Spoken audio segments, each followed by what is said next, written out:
No Chinese restaurant there. Sushi buffet? Mm-hmm. Yeah, sushi. And she called me up freaking out one night. She had relapsed a little bit.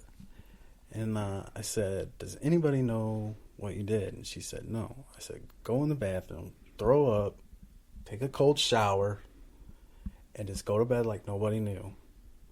So you could stay in the house and maybe finish your program. Well, she got away with it. Well, then she went off the handle and left and all that stuff. And I've been talking to her the last, how long have I been in the house now? A week? A little over? Something like that, a couple weeks. I've been talking to her since I got out day one from the Chinese restaurant. Thank you. She's getting checked into rehab again. I was just afraid she wasn't going to make it. And now she is texting me, telling me she is on her way there. So Okay. I feel pretty good. So, this woman, she gonna make it? I think she will. She's getting to the point of being burnt out and scared. But you never know, because I was at that point too and I didn't care. Right. Mm-hmm. But she has to do it for herself, obviously. And like you said, being at that point where you're just like, oh, like I'm tired, but she's not giving up. No. You know, she's going to rehab again. Hey, that's cool. You know, I've seen it, and you might have seen it too in the places you've gone, is some people come in there and maybe this is their second rehab or their first, and they hear someone talking, and somebody like myself, like, oh, this is my 15th time. They're like, what did you learn the first 14 times? You know what? I thought that same thing when I was at a meeting up here.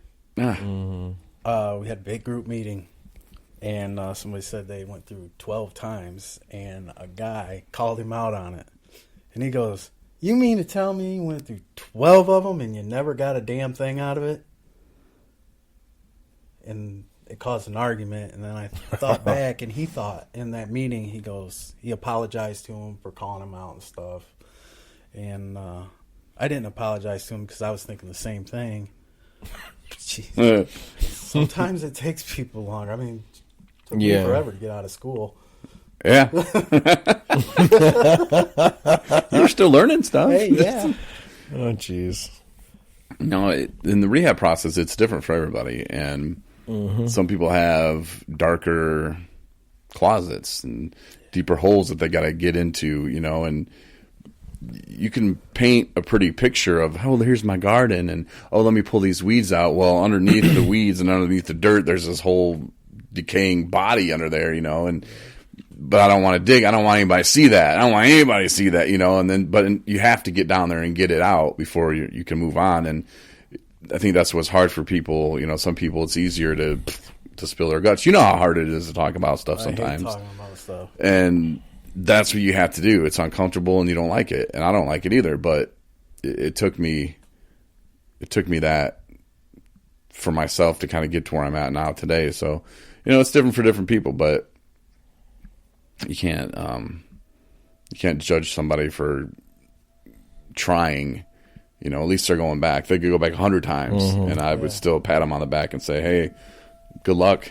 You know, like, hopefully this time, you know, it clicks for you, but you haven't stopped and you're not dead, so good job. So your friend, hopefully she makes it. And I hope she does too. She's single? Yeah. Yeah? Yeah.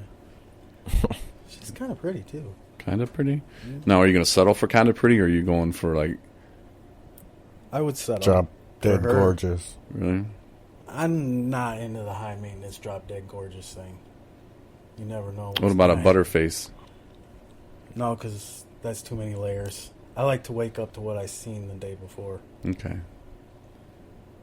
Like natural beauty or natural ugliness. Been a few of those. At least you know what you're getting, right? Oh, I woke up to... Oh, I remember. You have to paint a face on or nothing like that. Well, you know, I hope that you can just take care of what you need to take care of, and it seems like you've been doing that in your last 24 hours, so, you know, that's all you can really do, and just keep it moving forward, so. Keep on trucking. Showing a picture to Ryan. I don't have no glasses. Yeah, She's a cat? It's this Facebook thing. Meow. Oh, she's using the filters. Yeah, she's filters. That's stupid. Cosmo magazine. That ain't, you ain't in this thing. Chris would have liked that.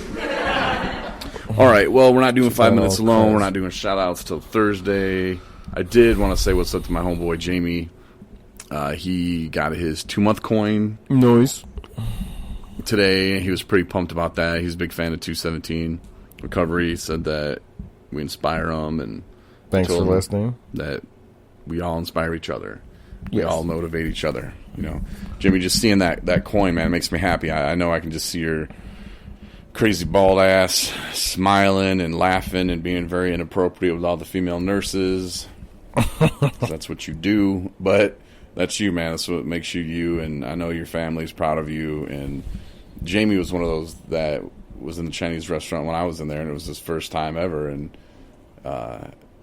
he had the same thing. I mean, it reminded me so much of me. Like, he was in there, he didn't want anybody to know, but he was from here, this area, and he's like, oh, people can't see me, you know, and oh, they know this, they know that, you know, and he was so worried about what other people thought.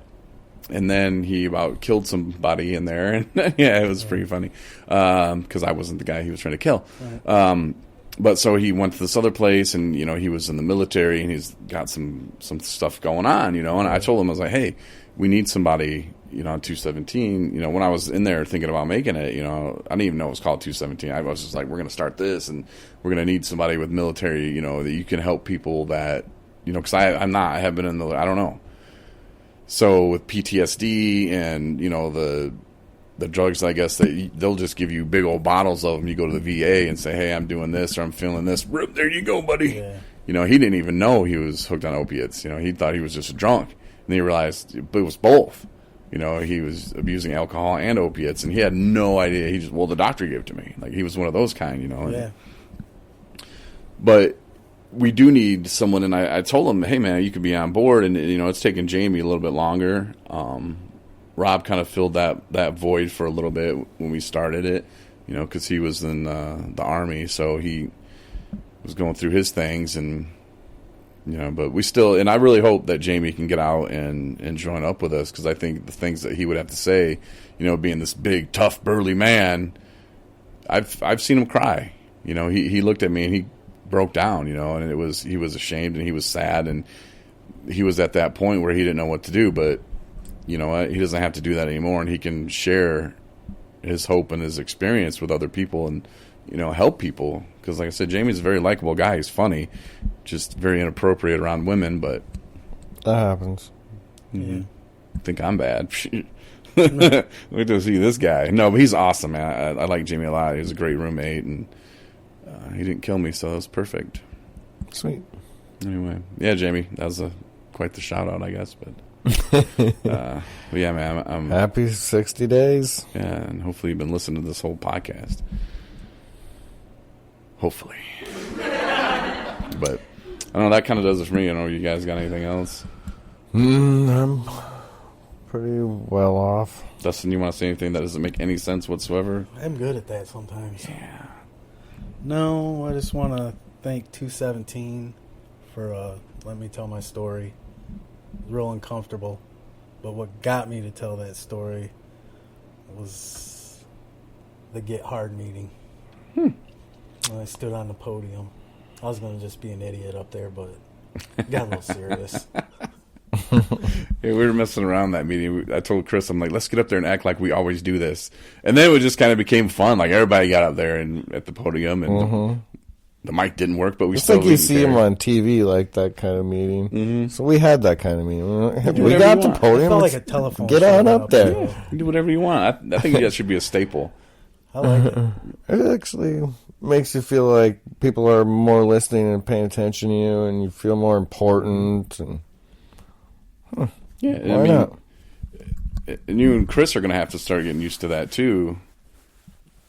You know, get in front of people and talking and stuff, and yeah, Getting Hard is going to be podium style. I like it. We stand up. Talking in this mic's easy, but talking in front of live people is hard. We can turn the mic on in there. No, we're good. A lot of On the PA. You'd be surprised how many people are We got afraid to this. do a podcast with us. Though they're like, "What do you mean? I don't have nothing to say." I'm like, "Man, I'm like, it'll go by so quick and you won't even know it." I will say whatever's on my mind. Yeah, No filter. Well, I had to put a little bit of filter a on. little bit of a filter. But you should listen to Uriah's podcast I miss Uriah. from I back in did the day. A lot of partying with that guy. I think it was September 22nd. Look back on that one. You'll laugh. He was dropping F-bombs. Like, he was just, Oh, I remember. yeah. It was The pretty funny. picnic. I can't wait Yeah. to sports a mohawk again. Oh, Yeah. jeez. Yeah. Yeah. It was a good time, though. But, yeah, listen to that one. Go back and remember the summer days. Good old days. Yeah, we got over 200 and some episodes, so feel free, knock yourself out. Appreciate everybody for sharing 217 Recovery and, the support we've been getting. It means so much more than you could ever even know. Just by you clicking a share or forwarding it to a friend, like, that means so much to us. And without that, and we'd still be helping you, I guess, but, we can just kind of share that. And, what we're doing in early recovery is providing hope and inspiration for other people in early recovery, because it's hard. Dustin will tell you, what do you got, 30 days, 90 days? 97 days. A year seems like a billion years away, doesn't it? 30 days seemed like a long time. Yeah. So to see, Ryan coming up on a year, Chris with 4 months, and it shows like, hey, you don't have to be in recovery for 20 years before you can start doing good stuff. Man, we were at a meeting and the lady had 40 years. That's what Chris said. That's 40 years. That's awesome. That's impressive. Long time. Yeah. But that's what we're doing, though, in early recovery, just showing, hey, look, we can do things and you can do it too. So spreading the message. Oh, we did add, and by we, I meant Nico. She's our website director now. On our website is help services under the resources page, which has local resources, which you can click and it'll give you everything from STIs to whatever, man. What's STI? Sexually transmitted infection. Okay. What? Yeah, it's supposed to be STD, but they're like, disease doesn't. Do you want to hear something funny? No. Yeah, Yes. Infection. What? I got married. Oh, wow. My ex-wife, initials were STD. And my daughter spelled dad. Okay, I guess that wasn't as funny as I thought it was. I'm sure she wasn't happy. Sexual relationship. Yes. Thanks, Chris. And so, yeah, website, back to resources that are going to help people. Yeah, they get STDs. local resources. There's our friends at Kirsten's Ride. It's suicide prevention, suicide awareness. They have trainings going on up here. If you go to her website, there will be a website where you can go to, and it'll have locals around where you can get your trainings in. But Recuv Hub, it's like if you want to check and see if rehabs have beds. Harm Reduction, Michigan. If you need needles, if you need whatever stuff that's going to reduce the harm. What am I thinking of? Naltrexone? No. Yeah. What am I thinking of? Yeah. Also known as Narcan. There you go. Yep. If you need that kind of stuff, they will hook you up. Testing, if you want to get Hep C or was it HIV too? Or Yep, Hep C, HIV. We got tested. We're in the clear still. Good deal. Hells yeah. And Families Against Narcotics, which is something that's kind of new, but check them out too. So check out the resources. I shared it earlier on Facebook. I don't know if you're fans with us, but you should be anyway, since you're listening to this podcast this long. Check out our website, 217recovery.com, under resources, and check out our page. Anna's blog, Broken to Beautiful, and more coming soon. Thanks for listening. Yeah. Oh boy. Until Thursday, we We'll see you later. Anything else stupid you want to say, Dustin? He looks like he's No. got that